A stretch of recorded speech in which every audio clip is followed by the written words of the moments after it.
Handball క్రీడల్లో నుండే వచ్చిన ఒక బిడ్డ, ఈయన పేరు తిరుపతి అండి.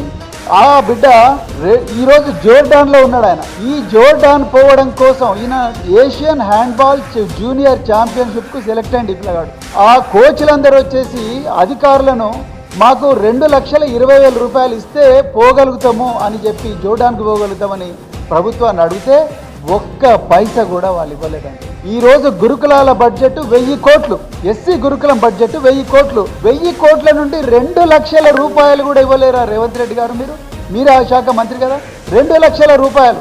ఇది చూసిన వెంటనే మా నాయకులు కేటీఆర్ గారు వెంటనే ఈ పిల్లవాడికి కావాల్సిన ఖర్చంతా కూడా నేను ఇస్తానని ట్వీట్ చేశాను. కేటీఆర్ గారికి ఉన్న దార్శనికతలో కానీ దాతృత్వంలో కానీ 1% ఉన్నా మీకుందా రేవంత్ రెడ్డి గారు? 2,20,000 రూపాయలు కూడా ఇవ్వలేరా ఈ పేద పిల్లలకు? మరి ఎవరి కోసం పెట్టుకున్నారు బడ్జెట్?